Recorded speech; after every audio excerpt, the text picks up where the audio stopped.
Buenas noches, ¿cómo están todos? Vamos a retomar hoy día estos diálogos y este monólogo ante la preocupación que se ha instalado en el país en lo que significa este intento desesperado, vehemente de determinados sectores conservadores del país que están buscando denodadamente tratar de producir una segunda ruptura institucional. Esto significa desoír nuevamente lo que es la votación popular, el voto suyo, el que ha llevado a las urnas, por el cual ha peleado durante 11 meses, cuando las resistencias eran absolutamente claras, evidentes e indisimuladas en lo que significaba poder conducir el país hacia su institucionalización y hacia la democracia. Hay acá algunos elementos que son muy importantes de señalar. Y lo primero que tenemos que ver y hacer algunas consideraciones tiene mucho en el preguntarse quiénes son los que verdaderamente luchan por la democracia cuando se utiliza este concepto que termina siendo como vacío, lo que algunos pensadores llaman significantes vacíos o significantes flotantes también, pero que es mal utilizado o apropiado indebidamente por un conjunto de gente para poder avalar o validar lo que son sus conductas, que terminan evidentemente afectando a las otras personas, afectando al conjunto de los derechos colectivos. Entonces decía, ¿quiénes son los que luchan verdaderamente por la democracia? ¿Quiénes son aquellos que insisten en que el país, en que Bolivia tenga que encontrar siempre soluciones electorales democráticas? ¿Y quiénes son aquellos que resisten estas soluciones? Es importante saber que si miramos primero la historia y también algunos elementos estadísticos, vamos a poder encontrar dos cosas que son absolutamente importantes. La primera de ellas es que cuando estamos mirando los niveles de ausentismo electoral que pueden existir en Bolivia, este ausentismo está en las clases urbanas y en los sectores de clase media, y que las soluciones democráticas por la vía electoral están, y ya lo habíamos señalado alguna vez, están preferentemente instaladas en el sentimiento, en la acción política y en el ánimo de los sectores populares. Y los sectores de clase media, y los sectores de esa clase media extrema, porque no toda la clase media es homogénea, los sectores de esa clase media extrema, que buscan salidas rupturistas, históricamente han avalado y han respaldado soluciones que vayan por la vía de la no democracia, de la no institucionalidad, del no apego a las formas y a lo que señala la Constitución Política del Estado, y en consecuencia estableciendo vínculos con los factores de poder disuasivos y desequilibrantes de la sociedad. Esto es, las Fuerzas Armadas, la Policía Nacional, como elementos concentradores del poder de fuego que tiene el Estado boliviano, como cualquier otro Estado, por supuesto. En esa perspectiva, la pregunta es ¿por qué son los sectores populares los que toman en carne propia la cuestión democrática, la cuestión de la institucionalidad, la cuestión electoral? Y podemos decir porque no tienen otras armas con las cuales defenderse. No tienen la capacidad económica de los sectores de clases dominantes, esos que han estado históricamente vinculados y articulados con el Estado, vinculados y articulados al Estado, para tomar los beneficios que esto significa y para poder decidir el conjunto de políticas que atiende prioritariamente a sus sectores, en la mirada económica, pero que además soslaya, contiene y arrincona o busca hacerlo a los sectores populares, para que no sean estos quienes modifiquen el sentido de los derechos y de las prioridades, sobre todo en la asignación de recursos económicos.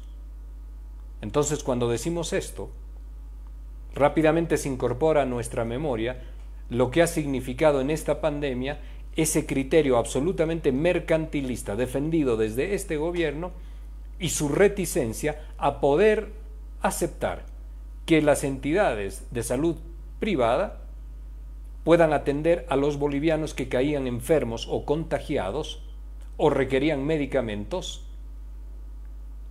en lo que significaba la presencia de la pandemia del COVID-19. Una situación que pudo y que seguramente ha llevado también a la quiebra a muchísimas familias de bolivianos que han tenido que erogar ante la emergencia y la desesperación, han tenido que erogar aquellos recursos para poderse hacer un análisis de contagio, para poderse internar si la desgracia ha sido extendida a esta situación y para pagar los medicamentos que posteriormente a una internación se requieren. Esto, que solamente en que solamente en pruebas rápidas o pruebas para conocer si están contagiados, podía, en una familia promedio de 4 o 5 personas, podía significar 5.000 bolivianos, más de lo que muchas familias de bolivianos también destinan para su alimentación. Y después la internación, y después los medicamentos. Esta visión mercantilista es lo que ha generado que muchos sectores que están en la necesidad recurran a lo privado, pero desde el Estado se busque priorizar, fortalecer, respaldar siempre la lógica privada para que estas industrias de la salud tengan posibilidades de ganar, de lucrar con la tragedia de los bolivianos. Esto nos ha ocurrido. Y esto significa la necesidad que los bolivianos tenemos de poder resignificar la presencia del Estado, de podernos replantear los términos de la relación que se debe mantener entre los sectores privados, el Estado nacional y las necesidades colectivas y de la población. Es el Estado el que tiene que proteger siempre a sus ciudadanos. En tiempos de crisis solo te protege el Estado. Para evitar esto, para sostener esta mercantilización, es que estos sectores de clase dominantes copan el Estado. Y cuando copan el Estado, estos pedidos de los sectores populares deben ser aplacados. Y esto es lo que sucede. Y esto es lo que provocó, entre otros muchos elementos, el 10 de noviembre del pasado año. Y cuando se producen estas rupturas institucionales, estos golpes de Estado, entonces, nuevamente los sectores populares a defender el voto, a defender la libertad, a defender los procesos electorales, a defender la institucionalidad, a pedir casi como un ruego político que nos aboquemos o que nos circunscribamos a lo que señala la Constitución, a pedir las garantías y la vigencia plena de los derechos políticos, de las libertades básicas. Son los sectores populares los que históricamente, ante la imposibilidad de financiar a sectores represivos del Estado, a tomar contacto con esos sectores muy puntuales de Policía Nacional, de Fuerzas Armadas, de órganos represivos, son estos sectores que teniendo esa capacidad, estos sectores de clases dominantes, que teniendo esa capacidad para financiar grupos parapoliciales, como esto que estamos viendo en la pantalla, grupos como la Resistencia Juvenil Cochala, absolutamente irregulares, encargados de producir daño y que tienen el tupé, el descaro de poder decir de manera pública que se convoque o que se luche o que se asista a un golpe de Estado. Y son también los grupos de la resistencia juvenil cruceñista que toman la decisión de querer paralizar un país, que toman la decisión de quererle anunciar a los bolivianos que si asume el próximo gobierno, entonces caminan, en los hechos esto han querido decir, caminan hacia la federalización. Y ahí hacemos un paréntesis. La federalización en estos casos lo único que significa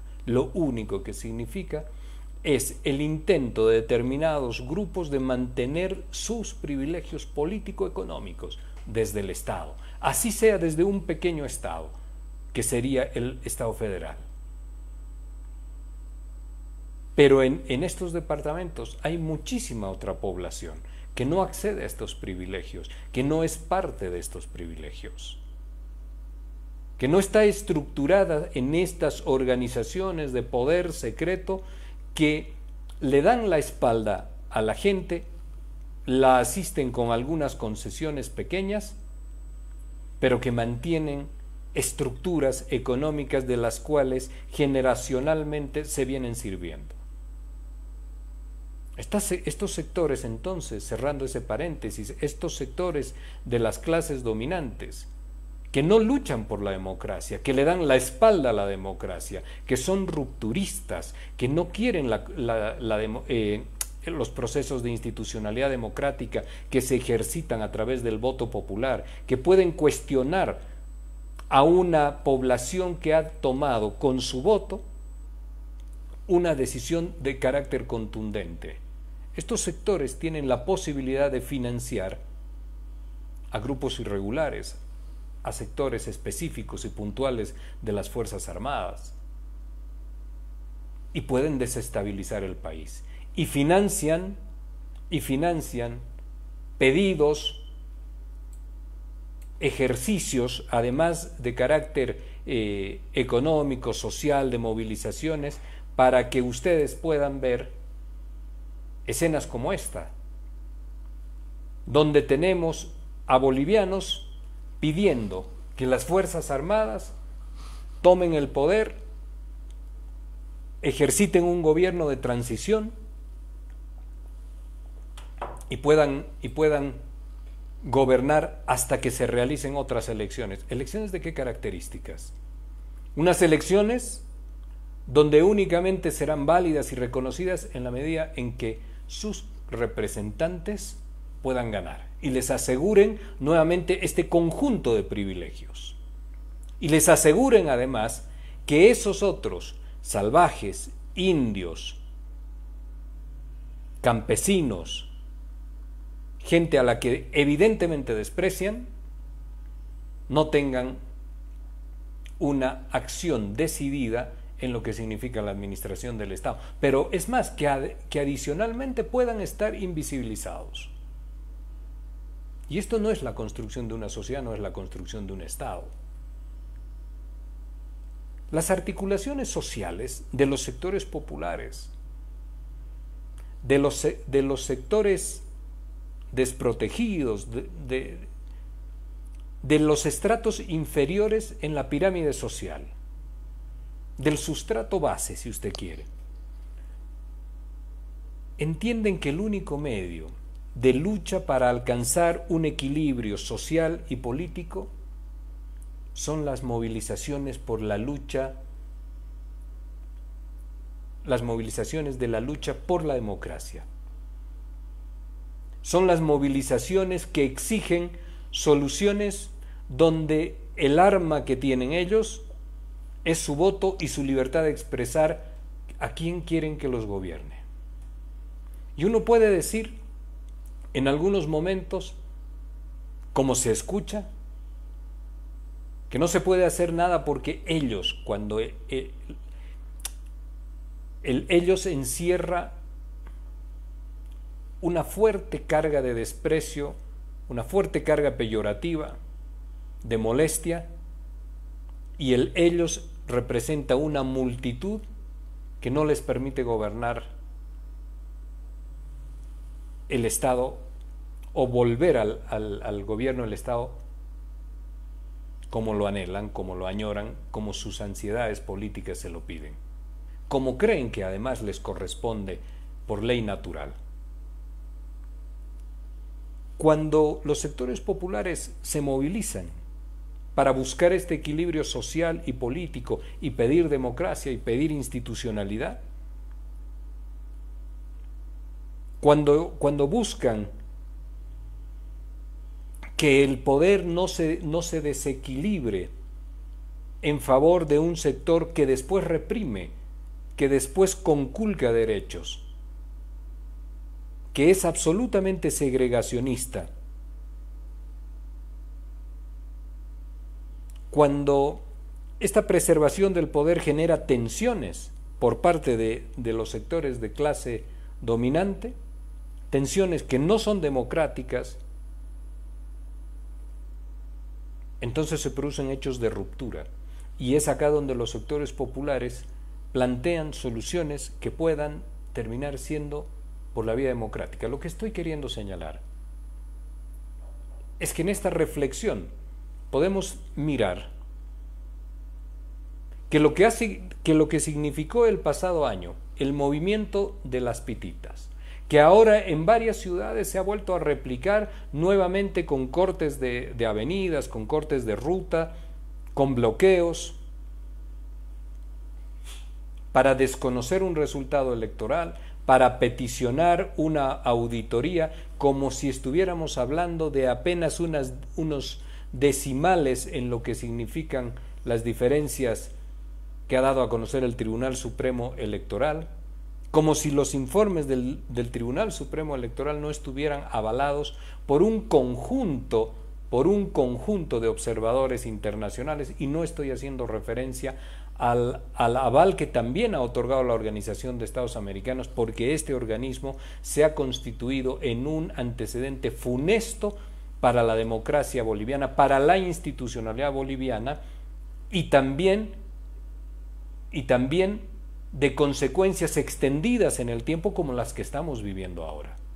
Porque este hecho, y abrimos un paréntesis, este hecho de poder apelar rápidamente a lo que significa la palabra fraude y aplicarla absolutamente a todo lo que a uno no le gusta, desde diferentes sectores, esto se lo debemos en gran medida,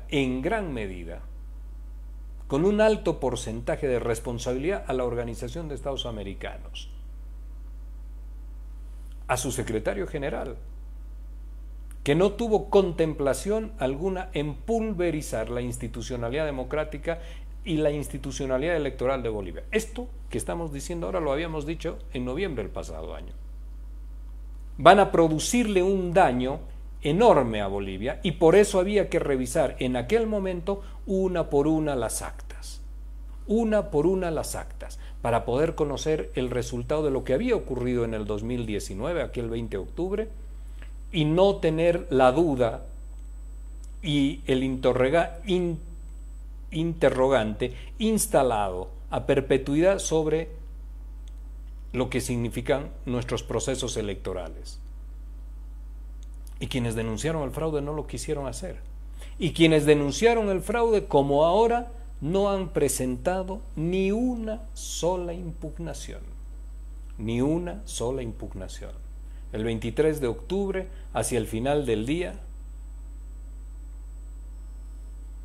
cuando el Tribunal Supremo Electoral se disponía a dar inicio al cómputo final y al cierre del proceso electoral, entregando su informe o el número final de votos a los cuales había llegado cada fuerza política, señaló antes de empezar esta sesión de sala plena, que fue absolutamente pública y transmitida por redes sociales, también por algún medio de comunicación, si algún partido político, si alguna institución, si existía en secretaría como corresponde alguna impugnación al proceso electoral, alguna demanda, algo que ponga en duda la debida transparencia del proceso. Y la respuesta fue que no existía nada, que ningún partido político había señalado esto, ni siquiera la fuerza política del señor Luis Fernando Camacho, pero que ahora observan el proceso electoral. Es fácil no hacer los deberes, pero enrarecer después un proceso para causar confusión y para que en medio de todo el desorden se puedan tener las salidas rupturistas. Pero cerramos ahí el paréntesis. Y decía, el año 2019, en noviembre, el movimiento de mucha gente, de miles y miles de bolivianos que salieron, porque esto fue así, evidentemente, a las calles a expresar su malestar.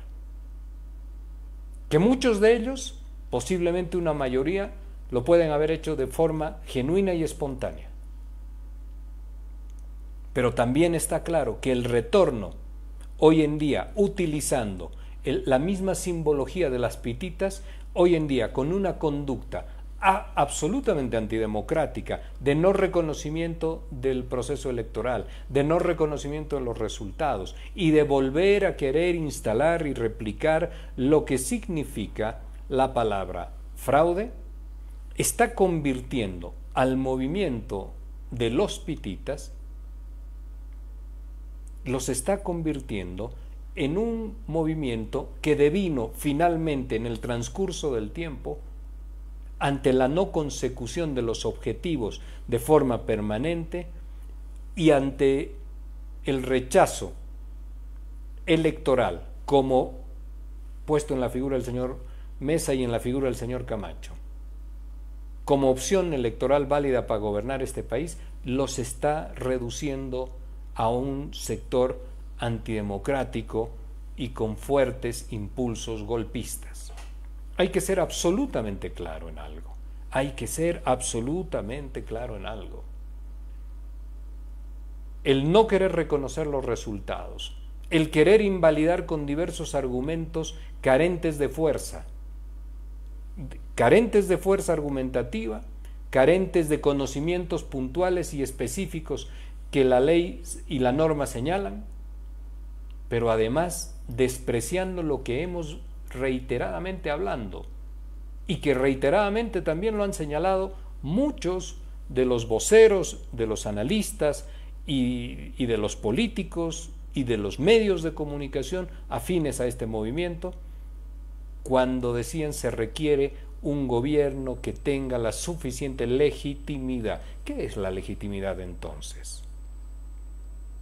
Es el aval de una enorme multitud del colectivo ciudadano boliviano que le confiere un mandato depositario de una confianza a un binomio, a un partido político, para que pueda tomar decisiones por el resto de los bolivianos en función de las expectativas que tiene este colectivo social de resolver sus problemas más álgidos, de caminar en una determinada dirección, de hacer prevalecer un conjunto de derechos, de poder llevar adelante el Estado. Esta es la legitimidad.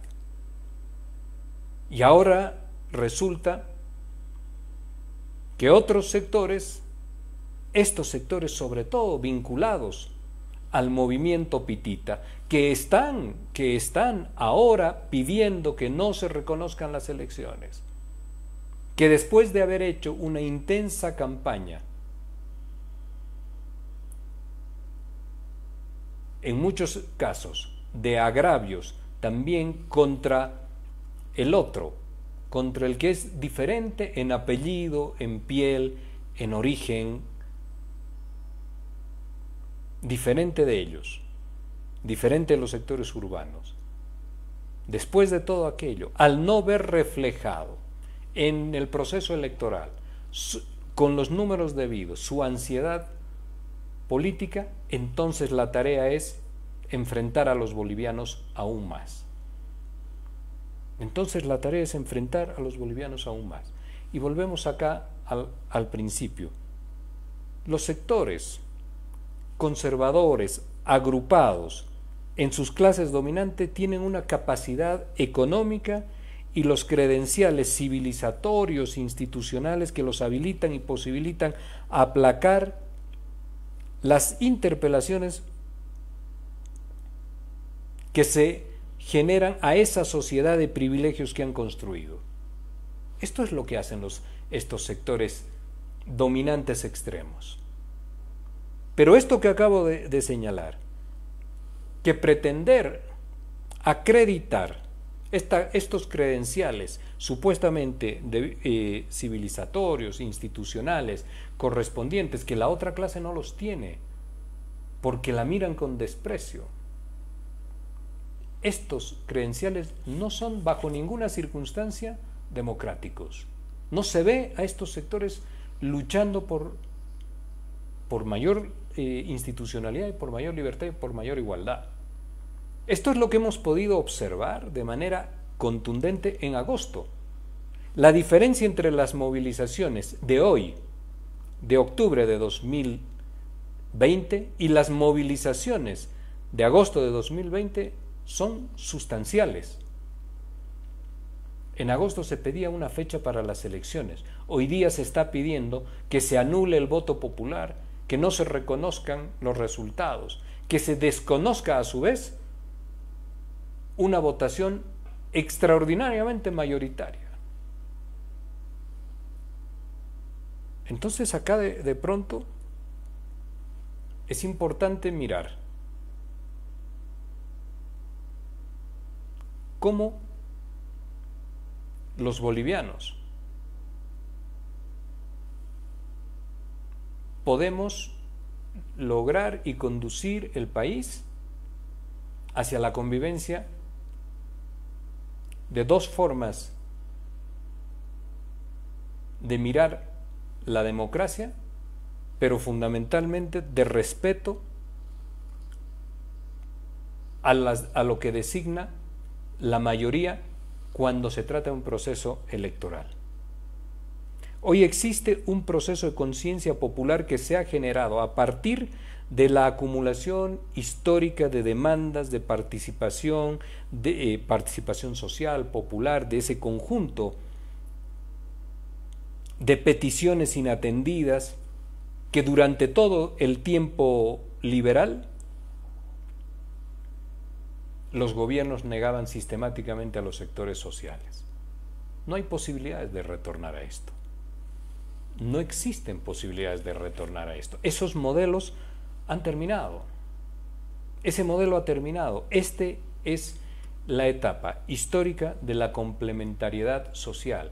Quienes están tratando de resistir, primero, el traspaso de mando, el reconocimiento de los resultados electorales, el buscar desesperadamente un conjunto de argumentos para que podamos interrumpir. Miren ustedes, alguien ha dicho hace apenas unas horas también por las plataformas, ¿cuál es la necesidad? Señalaba, ¿cuál es la necesidad de apresurar una transmisión de mando? De pronto usted ya sabe a quién me refiero. ¿Cuál es la necesidad de apresurar una transmisión de mando? La transmisión de mando no es una cuestión que se le ocurre al señor Salvador Romero de decir, puede ser el 8 a la tarde o puede ser el 9, el 10 o el 14. Está establecido en un calendario electoral. Si hay primera vuelta, si se tiene una victoria en primera vuelta, si se tienen que repetir votaciones, si se tiene una segunda vuelta, está todo establecido. Y todas las impugnaciones debieron haberse generado el 23 de octubre, antes de que se cierre el proceso electoral o se den a conocer los resultados. Entonces, el día de hoy vemos que ya han pasado las elecciones y el país no se estabiliza, porque existe un grupo que no quiere estabilidad en Bolivia. Y esto no solamente es un reproche ni una reflexión, sino que esto lo tenemos que estudiar también. ¿Qué características tiene este grupo que no permite que Bolivia se estabilice? Han pasado las elecciones tenemos unos resultados, son del 55%, pero este no es aceptado. Entonces, acá también tenemos que detenernos y estudiar, cuáles son las características de este sector que se resiste a aceptar una votación de esta magnitud, con un número tan fuerte, con un número tan pesado, que está expresando la legitimidad que los bolivianos le confieren a alguien. También pudo ser este 55% para el señor Mesa, pero no lo supo ganar, no lo supo construir. Y también pudo haber sido para el señor Camacho, pero tampoco lo supo construir. Y vamos a hacer una referencia muy puntual a lo que está haciendo Luis Fernando Camacho, porque así como hemos dicho que ha constituido un voto muy fuerte, con características identitarias claras en Santa Cruz, también tiene una capacidad en lo que significa una personalidad que oscila en indecisiones y a momentos decisiones que van por fuera del hecho democrático. Existe ahí, él tiene ahí un riesgo para pulverizar ese capital político o para quedar reducido únicamente a Santa Cruz, que puede ser una opción política, por supuesto, pero quien quiere estar en la dimensión nacional tiene que comprender que hay que llegar a la ciudad, al departamento de La Paz y al departamento de Cochabamba, prioritariamente, para poder ganar un proceso electoral, y también a los otros departamentos del occidente y de los valles en Bolivia. Pero estos departamentos aglutinan una cantidad tan importante de votación que es absolutamente necesario poder tener una empatía desde el oriente con el occidente si es que en algún momento se quiere llegar a gobernar. Y esto lo tienen que intentar hacer. Y decimos también que así como el país no se ha estabilizado, como rechazan el 55%, vuelve la narrativa del fraude. Y se presentan nuevamente actores que ahora, esto, tómenlo por favor con mucha seriedad, en el sentido de los nuevos actores de la verdadera oposición que tendrá el señor Luis Arce, el señor David Choquehuanca, el movimiento al socialismo y el movimiento popular. Los nuevos actores tienen una característica que empieza a ser evidente y que muestra su línea conductual, no discursiva, conductual, desde 2019, y que son sectores rupturistas. Rupturista significa que no respaldan el proceso democrático de forma decidida, que se pueden valer de la democracia, de hecho lo hacen, de las libertades, de los discursos democráticos, republicanos para ellos, igualitarios, tolerantes, institucionalistas, sociales también, pero que su conducta dice otra cosa, y son sectores rupturistas, van a amenazar de forma permanente la democracia en la medida en la que encuentren algunos resquicios para poder desestabilizar el gobierno que viene. Esto es lo que va a suceder y no es un juego de mirar hacia futuro. Esto se desprende de las conductas que los ha empezado ya a caracterizar en los últimos meses de presencia pública. Y cuando digo esto, estos sectores que están instalados en partes de grupos muy conservadores en Cochabamba y muy conservadores en Santa Cruz, no son lo mismo que los grupos políticos vinculados a Comunidad Ciudadana, no son lo mismo. Tenían una posibilidad de iniciar su gestión pública, política pública y parlamentaria de una manera distinta, pero no controlan y no administran ciertas ansiedades, anhelos, apresuramientos políticos, comprender que la política es un constructo gradual, lento, de empatías con la gente, de generación de confianzas, hasta poder finalmente convertirse en una opción política. Este querer ir por el camino abreviado significa ir hacia la extinción del capital político. Entonces la pregunta es hoy día, ¿por qué existen movilizaciones? ¿Por qué existen movilizaciones? En agosto era por elecciones, hoy día son porque no quieren que el nuevo gobierno de corte popular, que el nuevo gobierno con una visión y una perspectiva socialista, con una visión y una perspectiva propia de las ideas progresistas y de izquierda, no quieren que este gobierno popular y social, que ha sido el resultado de esa enorme, ustedes me han escuchado decir esto miles de veces, de esa enorme corporatividad social y popular que se ha estructurado de forma homogénea por encima de sus diferencias, se ha estructurado electoralmente con un potencial que a momentos se vuelve y se torna invencible. Para contrapesar esto, no es por la vía del golpe, no es por la vía del absoluto y más secante conservadurismo, es por la vía de poder generar un proyecto de país, un discurso que explique y especifique una visión de desarrollo, de modelos de desarrollo social, político, económico. Se puede ser la expresión de una derecha, pero de una derecha moderna, de una derecha dialógica, que haga del diálogo el instrumento principal de su accionar político, de la propuesta el instrumento fundamental de su argumentación.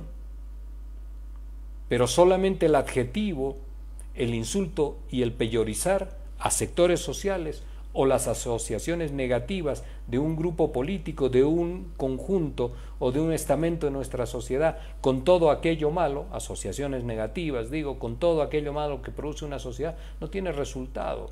¿Dónde han quedado aquella larga lista de asociaciones que han realizado algunas autoridades de este gobierno, que han señalado que el Estado boliviano era un narcoestado? El día de hoy, mirando un video de un ex ministro de Bolivia, lo primero que le señala en los Estados Unidos, lo primero que le señala su interlocutor, quien conducía el programa, es que Bolivia era un narcoestado.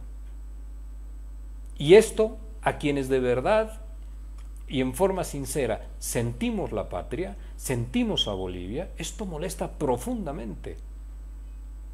Que mismos bolivianos se hayan dado a la tarea de desacreditar permanentemente para que un conjunto de personajes en el exterior del país anden diciendo que Bolivia es un narcoestado. Por ejemplo, el señor Jaime Bailey, el escritor peruano, de quien en lo personal yo había quedado fascinado con algunas novelas que no eran de la talla de Saramago, que no eran de la talla de Camus, ni mucho menos, pero con una inventiva en su narrativa interesante, para un buen momento. Pero este señor se ha dado a la tarea de desprestigiar a nuestro país, y lo ha hecho de forma reiterada una y otra vez, y además con el aval y con la anuencia de bolivianos. Lo mismo ha hecho el señor Rincón, y lo mismo hace un conjunto de gente allá por las cadenas en la televisión americana, y gente que acá en Bolivia también se ha dado a la tarea de decir que Bolivia, que somos un narcoestado. ¿Y dónde está el narcoestado ahora? Es que hay por ahí un refrán que dice: quien no quiere a su patria no quiere a su madre. Y es un tema así, es una cuestión de estas características. No se puede vilipendiar de esta manera a la patria. No se puede hablar mal de esta forma de Bolivia. Este es nuestro país, nuestro Estado, nuestra sociedad, nuestra cultura. Así somos nosotros. Y a partir de esta realidad construimos. Pero no adjetivando, ni maldiciendo a su gente, ni tratando de decir de que esto es la concentración de la delincuencia del mundo. Y hay bolivianos que lo dicen. Y lo dicen sin ruborizarse. ¿Dónde ha quedado todo aquello? Toda esa escalada de insultos, toda ese esfuerzo mediático de un conjunto de actores políticos que se han dado a la tarea de poder decir todo lo que su imaginación les ha permitido para degradar al movimiento popular y que este movimiento popular no tenga posibilidades de articularse políticamente, y recibe el 55%. Y cuando recibe ese 55%, entonces inmediatamente hay que desconocer las elecciones, los resultados, hay que desconocer el Tribunal Supremo Electoral, hay que desconocer a sus autoridades, hay que pedir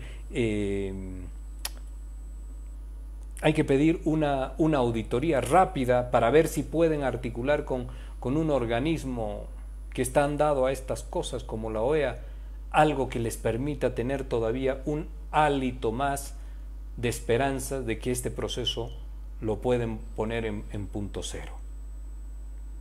¿Qué elecciones les gustan? ¿Solo las que puedan ganar? ¿Solo aquellas en las que los opositores del movimiento popular se pueden hacer con una victoria cuando han aplacado a estos sectores sociales? No es la realidad del país. Haciendo un recorrido hacia Copacabana, he podido observar que no había un solo partido político que no haya sido la gente vinculada al movimiento al socialismo que haya puesto al menos un cartel o haya gastado un litro de pintura en toda esta zona rural hacia Copacabana. Y pretenden ganar las elecciones y los pretenden representar a los sectores que viven alejados de las grandes urbes, pero no están ahí, no conocen su realidad. Este es el mayor problema, no conocer el país en el que viven, pero pretender gobernarlo. Esa es una carencia muy grande. Eso limita profundamente lo que se dice. Por ello, una gran cantidad de todos los ejes discursivos que han venido relatando no tienen contenido y son de una superficialidad mínima. Esta narrativa nuevamente del fraude, de los 2 tercios, vamos a hacer una referencia rápida a los 2 tercios, del padrón electoral lleno de fantasmas, de que el mal o de que el fraude está en el sistema. Lo que en realidad no quieren, y en esto hay que ser contundentes, lo que en realidad no quieren es un gobierno popular. Esto les molesta. Y ya no le den tanta vuelta. Esto les molesta y los irrita, porque hay un racismo no superado.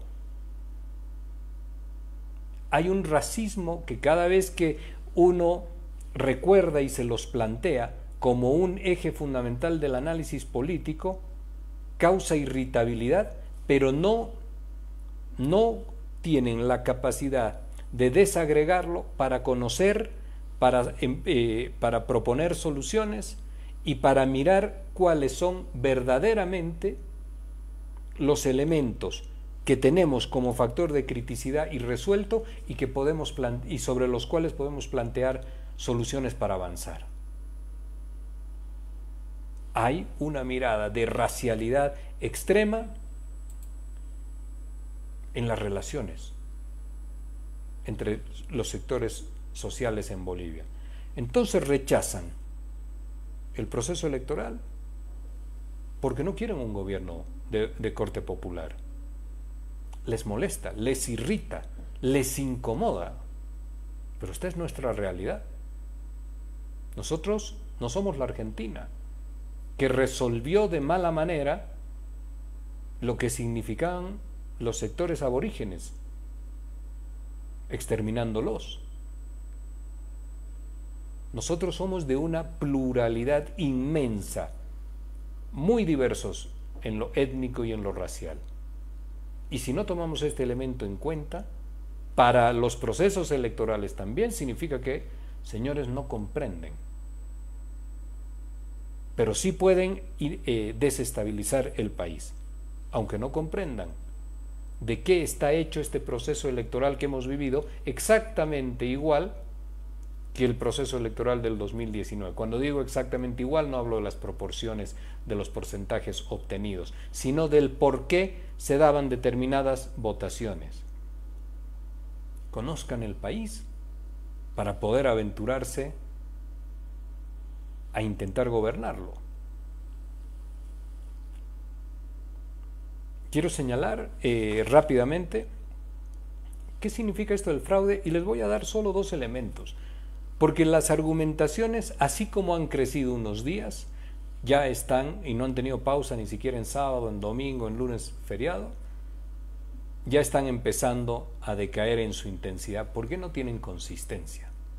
Desde los rezos que usted ha visto en las plataformas, cuando a alguien se le ha ocurrido que había brujería, que les habían hecho un trabajo, algo ya inaudito, hasta un elemento que sí tengo un particular interés en mostrarle. Y permítame que quiero que ustedes vean unas imágenes.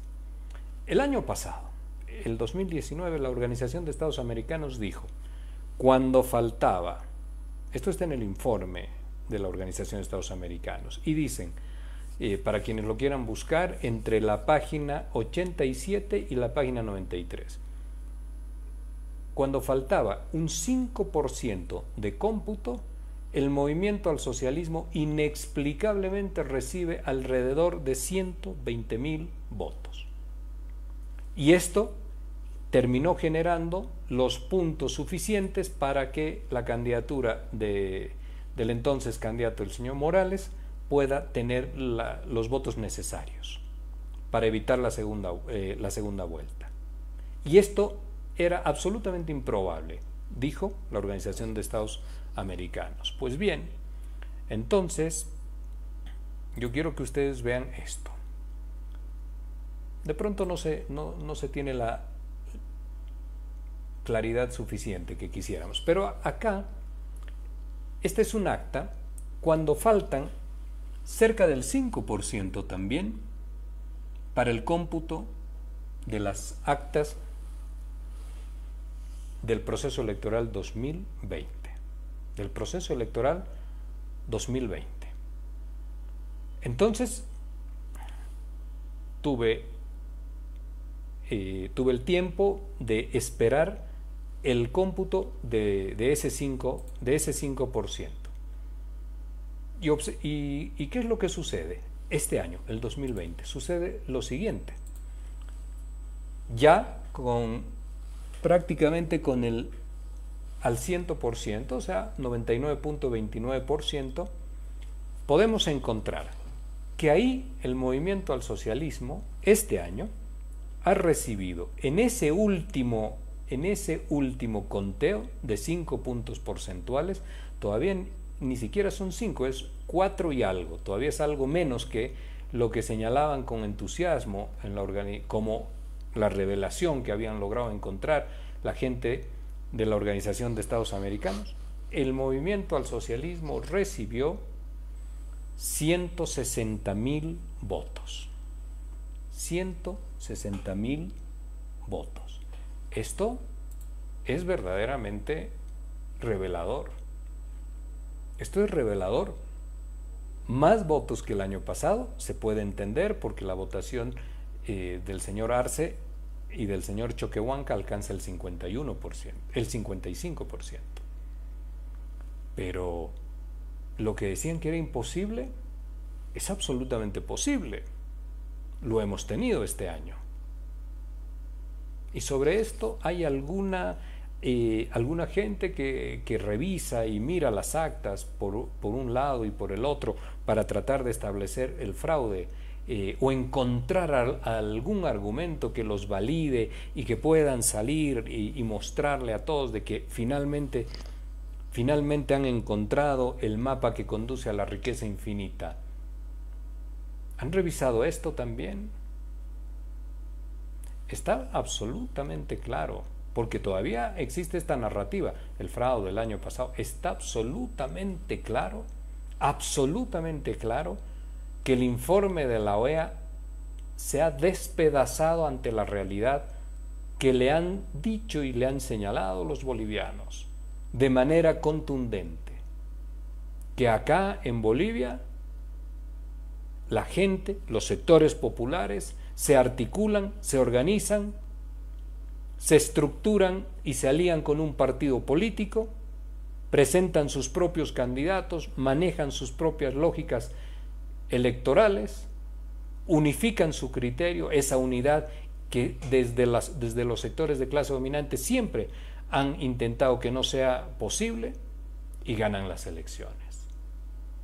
Esto despedaza lo que ha significado estas narrativas del fraude, que ya hemos hecho una referencia enorme, no vamos a repetir hoy día, pero que habrá que decirle, sin lugar a dudas, habrá que decirle al señor Almagro que esto que él ha gestionado el año pasado, pues ha causado muertos en Bolivia, ha causado cerca de 1000 heridos en Bolivia. No debe ser lo mismo vivir el resto de los días que a uno le quedan cuando ha tenido una herida de bala. Alegremente se puede decir de forma irresponsable, desconsiderada, de que entre ellos se mataban. Eso los irresponsables lo dicen. Pero en las familias bolivianas, el dolor de tener una persona y el dolor que uno mismo puede sentir de tener que vivir con la afección que produce una herida de bala es sencillamente desgarrador. Esto que ha hecho el señor Almagro, la Organización de Estados Americanos y el conjunto de gente que ha avalado aquello, ha producido muertos, ha producido heridos y ha producido encarcelamientos injustos. Y hay gente de los tribunales departamentales electorales presos, detenidos, viviendo una tragedia a raíz de esto que no era verdad, era una impostura para tomar el poder político. Eso está absolutamente claro. Si revisamos de nuevo, ese 5% que decían que había conferido los votos suficientes al movimiento, al socialismo para ganar la elección y evitar la segunda vuelta, que eso no era posible, pues acá está. Acá ustedes pueden ver que es absolutamente posible, tan posible como que ha ocurrido nuevamente. Como que ha ocurrido nuevamente, como que le ha conferido en los últimos, además 4%, 160.000 votos al movimiento, al socialismo. Y siguen tratando de empeñarse en que el proceso electoral es algo oscuro, poco claro, sin comprender, además dando explicaciones que no están que no reparan en sus miradas en lo que se produce en el sustrato de la organización social y popular del país.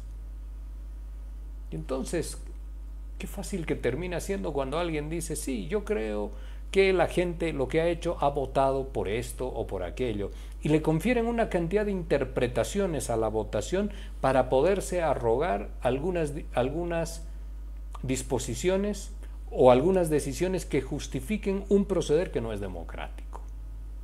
Esto nos pasa. Y quiero mostrarles algo más. Algo que se ha dicho también como una de las irregularidades o de lo que podría significar un fraude en esta elección. Y vamos a cerrar con esto seguramente, no vamos a hacer referencias permanentes, porque cada día hay una noticia nueva que es más irracional y más alocada que las del día anterior. Solamente un paréntesis antes de mostrarles, hace unos pocos minutos, o ya hará una hora, le han dicho a los bolivianos que el DIREPRE dejó de funcionar, que el Tribunal Supremo Electoral había señalado que se cancelaba el día sábado 17 de octubre a eso de las 19 horas. Ahora, hoy señala e instalan y empieza la especulación de que el sistema sí habría funcionado, que tienen pruebas de que ha funcionado, y empieza otra vez toda la maquinaria de la retórica infinita que señala y dice si esto es así, es una barbaridad, y la especulación. En eso no hay pausa. Son 24 horas, en eso no hay pausa. Y el Tribunal Supremo Electoral canceló, para que usted ya no le cuenten historias, canceló la puesta en funcionamiento porque no dio con la funcionabilidad necesaria, canceló el DIREPRE a través de una resolución de sala plena el día 17 de octubre. Y nada más, y ahí se acabó la especulación. Pero cuando se trata de distorsionar, de confundir, de enrarecer las cosas, ¿para qué? Para que funcione la mecánica. Distorsionamos, desordenamos el proceso, llenamos a la gente de dudas, se habla de actas primero, se enrarece, se presentan algunas cuantas cosas que no tienen ninguna argumentación sólida, que no tienen referencia consistente ante la aplicación de la norma, para que después se pueda movilizar a la gente porque se consigue la indignación colectiva, y una vez que se tiene la indignación colectiva viene la última etapa: tratemos de buscar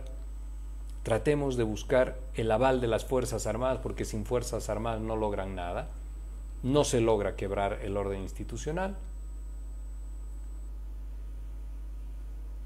y se produce la ruptura. Esta es la mecánica. Y esto es lo disparatado, pero hay que ponerle atención, porque tiene los mismos componentes, engranajes y la misma lógica del pasado año. Porque en Bolivia somos un país donde tenemos la afición de reproducir modelos, sean buenos o malos, reproducimos modelos. Y el modelo de lo que entienden algunos sectores funcionó el pasado noviembre, entonces creen que puede replicarse de manera constante. Y ahí tienen ustedes de nuevo, como respaldo a esto que les digo, gente en los cuarteles, gente pidiéndole a los militares que conformen un gobierno civil-militar, un gobierno de transición. Y ahí tienen otra vez la misma mecánica: el fraude, las irregularidades, nuevamente las actas, pero no presentan pruebas, pero nadie impugna. Entonces la lógica es desordenar, la lógica es llenar de dudas a todos los bolivianos, de desazón, para poder después movilizar, que es lo que se está buscando con estos paros que acaba de anunciar el Comité Cívico Pro Santa Cruz, con estos pronunciamientos, con también no asistir por el tema de los 2/3, y rápidamente vamos a referir a esto. No asistir de parte del señor Mesa a la posesión, de quitarle, o de un periodista que dice que hay que manifestar y hay que generar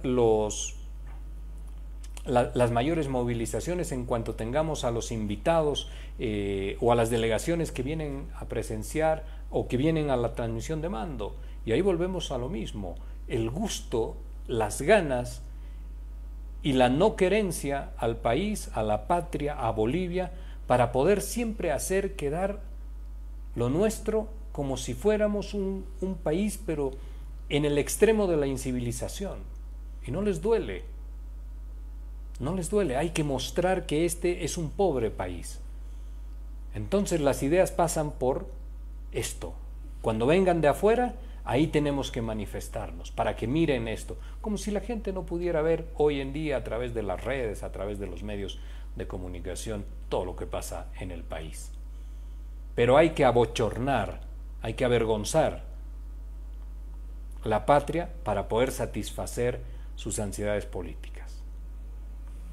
Y solamente este tema más. Miren ustedes, esto que se presenta como una prueba de lo que ellos llaman irregularidades que podrían haber cambiado el rumbo de las elecciones. Y acá dice que se han encontrado 57.695 mesas en las que la cantidad de votos emitidos para presidente no coincide con la cantidad de votos emitidos para diputados uninominales. 57.695 mesas. Esto entiendo que este es un documento, entiendo que está realizado por alguien que desde la elección anterior está dado a la tarea de realizar algunas tablas que presenten estos fraudes y algunas proyecciones estadísticas y todo, y usted ya sabe de qué hablo. 57.000 mesas.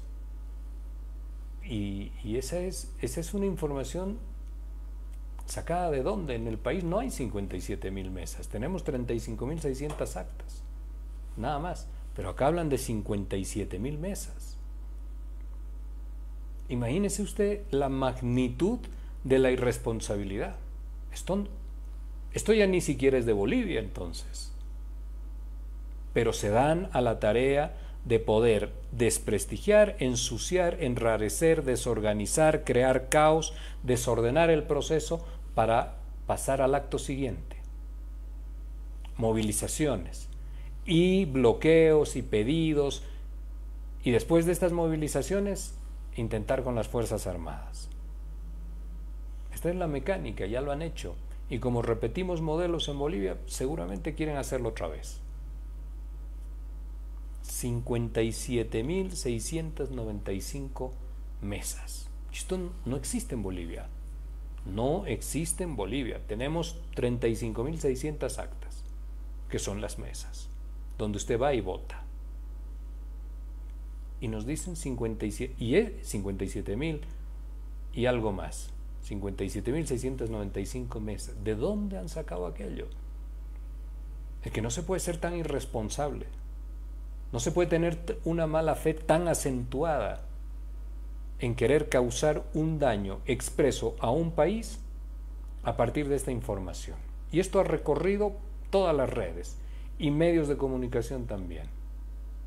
Entonces ahí están los argumentos que piden sobre esto, auditorías, sobre esto, desconocimiento de las elecciones. Pero si esto no tiene ni sentido, ni para hacer el informe, ni para hacer un informe débil, muestran capacidad. Esto es lo que avergüenza al país. Quiero hacer una última referencia en lo que significan los 2/3, porque esto ha sido el tema. Y discúlpenme ustedes que me haya extendido tanto,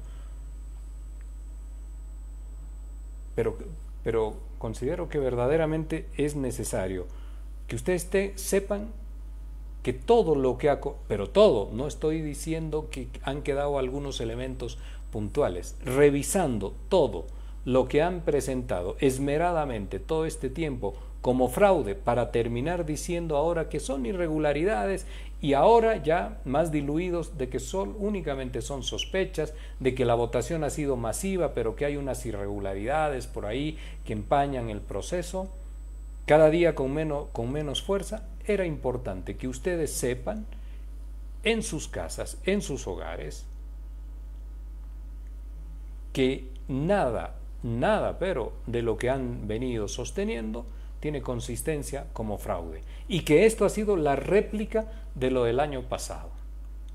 Están intentando que sea la réplica, de lo del año pasado. Y el año pasado se tuvo también un golpe de Estado, lo hemos dicho muchas veces, en los medios de comunicación públicos también. En Bolivia se produjo una ruptura institucional que técnicamente, por sus connotaciones, desde la ciencia política se conoce como golpe de Estado. Y hoy día estas mismas personas, estos mismos movimientos políticos fueron hacia los cuarteles para pedir que los militares tomen el poder. Es decir, que haya una ruptura institucional, un golpe de Estado de nuevo. Han devaluado todo lo que han podido, lo que ha significado el movimiento pitita. Y hoy día la palabra pitita va a terminar siendo asociada a golpe de Estado, a actitudes antidemocráticas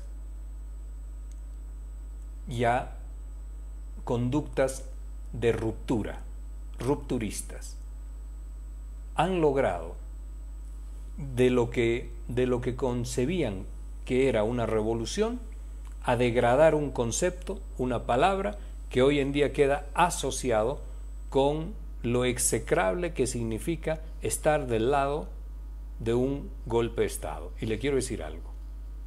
Hay bolivianos que se muestran ante el conjunto de la sociedad como defensores de lo que significa un golpe de Estado. Y esa sí es una actitud, hay que decirlo de manera clara, esa es una actitud execrable en lo que significa la Constitución o la construcción, de sociedad y de Estado. Porque el golpe de Estado no nos hace iguales a todos. El golpe de Estado está estructurado para poder aplacar a otro sector social. Esto ha funcionado siempre así. Por eso al principio esta reflexión de quiénes son los que luchan por la democracia y quiénes son aquellos que a momentos ya no tienen ni siquiera la delicadeza de disimular su preferencia por regímenes que no son democráticos. La democracia nos hace iguales, la democracia nos puede garantizar en mejor grado nuestras libertades. Con la democracia podemos empezar a practicar la tolerancia, con la dictadura no, con los golpes de Estado tampoco. Quería señalar este tema rápidamente de los 2 tercios. Y en esto quiero decirle algo. Los 2 tercios en el país siempre han sido propiedad de alguien. Siempre han sido propiedad de alguien. Las megas coaliciones, los gobiernos de la democracia pactada, se unían, confeccionaban a través de pactos, a través de lo que significaba la construcción de consensos bajo la lógica de parcelar el Estado en cuotas de poder, construían mayorías artificiales. Estas mayorías artificiales tenían un objetivo, básicamente. Se llamaba lograr la gobernabilidad. Lograr la gobernabilidad en realidad era controlar los 2 tercios. Los 2 tercios en la Cámara, que son un hecho mecánico administrativo de la Cámara. Y en esto hay que ser absolutamente claro. Podemos hablar sobre la oportunidad de esta medida o de esta acción del Parlamento de la anterior gestión, porque ya han cesado funciones. Pero el hecho real es que estos 2 tercios son una medida mecánica en el funcionamiento diario de la Cámara de Diputados y de la Cámara de Senadores. En el año 1987, Movimiento Nacionalista Revolucionario, Acción Democrática Nacionalista, el Movimiento de la Izquierda Revolucionaria, el MNR del Dr. Paz, ADN de Banzer Suárez, el MIR de Jaime Paz Zamora, todos ellos aplacaron algo y redujeron algo que consagraba la libertad de expresión representada en los parlamentarios de aquel entonces y en lo que se conocía como la fundamentación del voto. La fundamentación del voto era el ejercicio libre que tenía un parlamentario de argumentar el por qué votaba a favor o en contra de una determinada moción que se proponía en la Asamblea. Y podía este parlamentario ejercer esto de manera ilimitada, en el tiempo. Pues estos 3 partidos políticos, con sus 2 tercios en la Asamblea Legislativa, que lo tenía el Acción Democrática Nacionalista y el Movimiento Nacionalista Revolucionario, pero a lo cual se sumó el Movimiento de la Izquierda Revolucionaria, con sus 2 tercios cercenaron aquello que era la argumentación y la defensa, la argumentación del voto de forma irrestricta, y lo redujeron a 3 minutos. Desde aquel entonces hasta el día de hoy son 3 minutos que usted puede hacer uso de la palabra. Terminan los 3 minutos y le apagan el micrófono. Usted puede seguir hablando, pero le apagan el micrófono. Esto lo hicieron los partidos de la vieja partidocracia. A partir de entonces, La confección, como le decía, de estas mayorías artificiales, lo que buscaron fueron los 2/3. Y usted puede decir y puede creer o puede pensar que siempre estaba enfocado tener los 2/3 para lograr una gobernabilidad. No es así.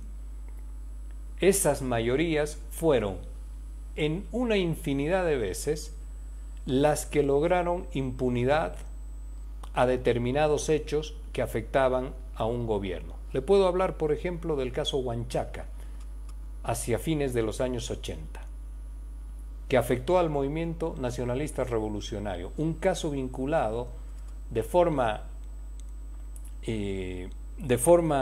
cruenta al narcotráfico. Y los informes que mostraban los niveles de culpabilidad no lograron ser aprobados por los 2/3 que tenían en la Cámara estos partidos políticos en alianza. En las dos cámaras, este partido político, el MNR, el ADN, en alianza. Y después sucedieron otros hechos, como por ejemplo, si usted recuerda, el tema del narcoavión y el tema de Barbachocas. Tampoco pudo pasar esto porque los 2/3 lo impidieron. Y también se utilizó esos mismos 2/3 que había logrado el MNR, junto con el movimiento Bolivia Libre y junto con la Unión Cívica Solidaridad, para enjuiciar y para degradar y anular a un partido político como el movimiento de la izquierda revolucionaria. También se utilizó los 2/3 para llevar adelante esto. Los 2/3 han estado en la mira y en el objetivo de todos los partidos políticos. También de quienes hoy se sienten y se dicen ofendidos por esto. Todos lo han practicado porque es el momento de porque esto expresa un momento de control del poder político. Le estoy dando una visión fría de lo que significa la política. Esto es lo que existe. Los 2/3 han estado. Estos 2/3 que se han modificado ahora en estos días tienen un elemento que es importante. Y este elemento que es importante y hay que señalar es que está referido básicamente a la mecánica de funcionamiento de la Cámara. Usted puede preguntarse y decir, ¿era necesario hacerlo en este momento? Y acá hay una cuestión subjetiva que entra en el medio. Y que expresa además lo que significa la política pura y la disputa por el poder. Estos 2/3 eximen al partido de gobierno, al movimiento al socialismo, de tener que entrar en alianzas o en acuerdos y en negociaciones que también pueden ir por la vía de asegurar la impunidad a determinados actores políticos que han estado comprometidos el pasado año con el golpe de Estado, que han estado comprometidos, que usted los ha visto actuar en el golpe de Estado del pasado año, y que por la vía de tener los votos suficientes y en la lógica de los 2/3 pueden obligar a un partido político, a quien gobierna, a tener que pactar impunidad o a tener que pactar no revisión de lo que han sido los hechos acontecidos en noviembre del año pasado y sus respectivas responsabilidades. Los 2/3 no solamente significan el número necesario para aprobar una ley. En la historia del país y en la historia parlamentaria, estos 2/3 están también o han sido utilizados también para generar impunidad. Lo han buscado desde siempre. No ha existido un mes en estos 38 años donde un partido político no haya buscado tener el control a través de los 2/3. Lo han hecho siempre. Los 2/3 en la Cámara, en el reglamento de la Cámara de Diputados y de la Cámara de Senadores, son una cuestión mecánica del funcionamiento de la Cámara, que implica algunos riesgos, sobre lo que significan las agendas del funcionamiento diario de la Cámara. Implican que no se podrá obstaculizar, si se quiere, una gestión de manera constante y permanente. Implica también que van a prescindir la nueva brigada, la nueva Cámara de Senadores, controlada mayoritariamente por el Movimiento al Socialismo, no tendrá que someterse, cuando no lo desee, a dialogar con los otros partidos políticos. Y acá viene la cuestión: ¿a dialogar de qué? ¿A dialogar por la aprobación de una ley que puede ser importante para los bolivianos? En el diálogo se ven las cualidades democráticas que tienen los partidos políticos. Y de esto tendrán que dar cuentas todos los partidos políticos, de su capacidad de diálogo. Pero también ha estado en la historia, esto lo digo y lo señalo como un elemento más, ha estado en la historia de este país el control de los 2/3 para generar impunidad. Y Bolivia viene saliendo de un golpe de Estado. Y viene saliendo de una ruptura institucional. El otro elemento que hay que conocer claramente es que cerca de 20 veces en la Constitución Política del Estado se utiliza la palabra 2/3 para los temas absolutamente centrales. ¿Cuáles son los temas absolutamente centrales? El primero y el mayor de todos: solo se podrá reformar parcialmente la Constitución Política del Estado a través de los 2/3. Estamos hablando del artículo 411 de nuestra Constitución. Las reformas parciales son a través de los 2/3. Esto, por lo que significa la Constitución Política del Estado, se mantiene vigente. El artículo 184 también nos dice que los juicios de responsabilidades, no menciona la palabra juicio de responsabilidad específicamente, sino autorización de juicios contra la presidenta o el presidente del Estado a requerimiento de la Fiscalía General del Estado. Esta autorización se logra a través de 2/3. Si se quiere enjuiciar a la señora Áñez, como se ha mencionado, esto va a tener que ser una decisión también de comunidad ciudadana y también de Creemos. Estos son los elementos centrales de los 2/3 y que hacen a la seguridad suya, a la seguridad nuestra como sociedad. No reformar alegremente la Constitución Política del Estado de forma parcial. No enjuiciar a una autoridad de Estado también si no es a través de los 2/3, y esto tiene que ser consensuado. O nombrar, por ejemplo, un conjunto de autoridades. En el artículo 214 al Contralor General del Estado, en el artículo 220 al Defensor del Pueblo. O rechazar la designación del Procurador General del Estado, que lo nombra el presidente o la presidenta del Estado, pero que la Asamblea Legislativa por 2/3 puede rechazar este nombramiento, como ha ocurrido algo así hace unos días atrás. O aprobar la Ley Marco de Autonomías, que es fundamental para las regiones, esto en el artículo 271. Los elementos centrales que hacen al funcionamiento del Estado están en la Constitución Política del Estado. Si alguien está pensando que a través de lo que significa la modificación del reglamento de la Cámara de Diputados y de Senadores, que esto podría significar un atentado contra sus libertades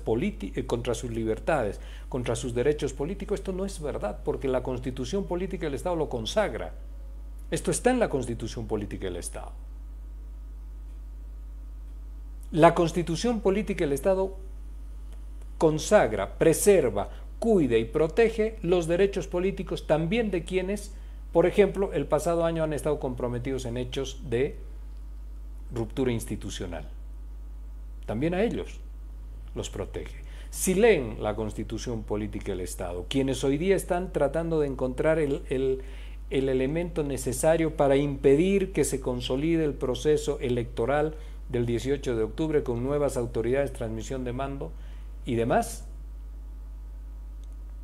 tienen que leer que lo fundamental está en la Constitución Política del Estado. Si usted dice, esta fue una medida oportuna el día de hoy, es una medida profundamente polémica, pero no tanto por el alcance y la dimensión, sino por el momento político de polaridad que vive el país. La vocación de diálogo tiene que estar en todos los partidos políticos, y no degradar al adversario con el ánimo de obtener una ventaja política.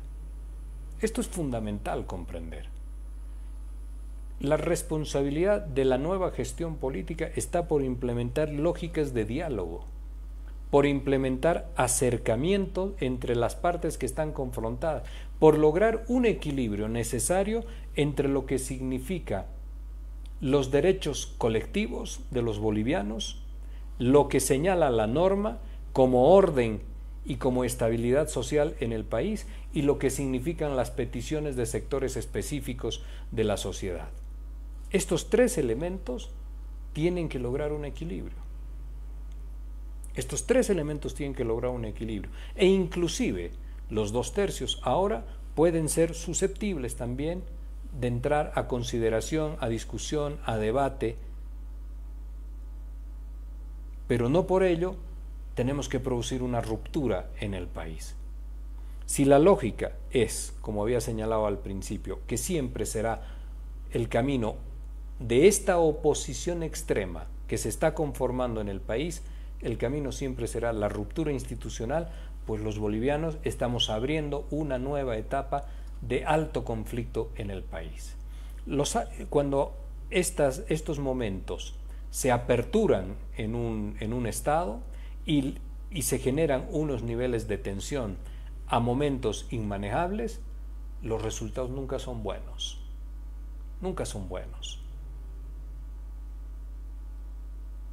Necesitamos buscar el equilibrio entre los derechos colectivos, lo que la norma señala y lo que las peticiones de los sectores populares exigen. Es importante que el gobierno aplique una lógica, un modelo de nuevas maneras de gobernar, de otras formas que lo caractericen como un gobierno de diálogo, como un gobierno de encuentro entre los bolivianos, de pacificar el país para poder avanzar rápidamente en la resolución de los problemas económicos de Bolivia. Esto es absolutamente importante, pero también la oposición tiene que tener claro que las medidas extremas, que el pensamiento rupturista como objetivo final para poder dar rienda suelta a sus ansiedades políticas, a sus objetivos y cumplir con sus objetivos políticos, no tienen posibilidades de éxito. Hay que dialogar. Y lo que los bolivianos necesitamos es dejar de lado a este pequeño grupo de bolivianos que todavía está concentrado en que se puede generar un segundo momento de ruptura institucional y avanzar en lo que es el interés de la mayoría de los bolivianos, que ha estado señalado en el camino de las elecciones, que es darle al país la suficiente y la necesaria tranquilidad para poder avanzar en la resolución de nuestras crisis, la sanitaria, la educativa, la económica, por supuesto, y también la política. Es momento de mirar en perspectiva hacia adelante, de construir pacíficamente. Y el gobierno, con una inmensa paciencia, de llevar a la mesa a quienes intentan todavía ir por el camino de la ruptura institucional. Han sido ustedes muy, muy amables conmigo. Mantenemos siempre una enorme audiencia y agradecerles por su presencia y señalar que hay que estar vigilantes de que nadie quiera interrumpir lo que ha sido la voluntad ciudadana, que nadie quiera